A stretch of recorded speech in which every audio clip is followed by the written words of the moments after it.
Nästik, see nimi on nii vastik, ta pandi pappkasti ja välja tuli hobune. Metsaloomad. Pumm. Ma tahtsin rääkida teile sellist asjast, mida ma olen märganud. Ma ei tea, mis see fenomen täpselt on. Mul on üks teooria, aga võib-olla sina tead, et see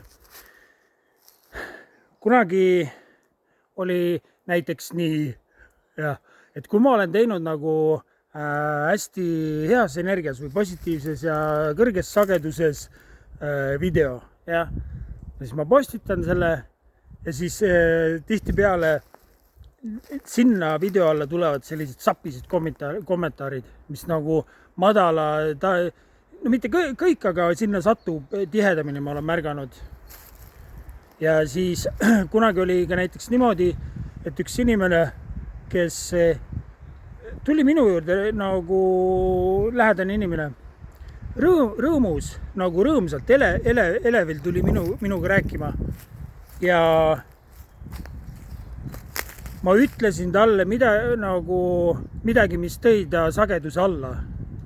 Ja siis ma ütlesin selle ära ja siis ma kohe sain aru, oota, mis nüüd juhtus, mida ma tegin praegu just. Mis see oli nagu väga, mind ajas ennast ka segad, oota, mis asja, miks ma just nii ennast väljendasin et kummaline ja ei tundnud ennast ära korraks, et keegi oleks üle võtnud, keegi oleks korraks üle võtnud ja soolanud ja minu teooria on see, et toimub nagu tasakaalustamine, mingi sageduste nii-öelda tasakaalustamine, et kui sina oled nagu hästi kõrges kohas, rõõmsas kohas, heas kohas, siis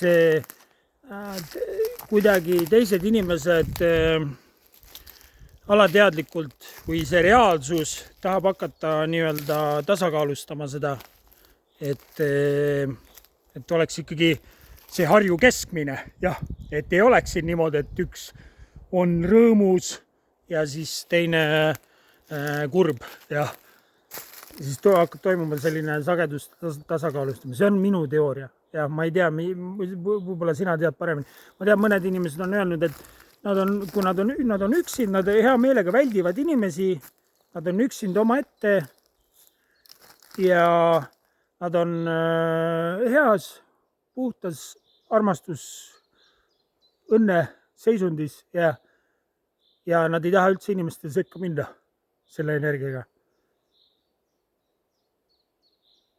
Ma arvan, et see võib olla äkki midagi, äkki on siin seos nende 3 näite vahel, mis ma just tõin, äkki on siin seos. Kas sina tead? Mis sa rõõmustad seal? Ole mossis. Kuule, aga olgu. Kõik head sulle.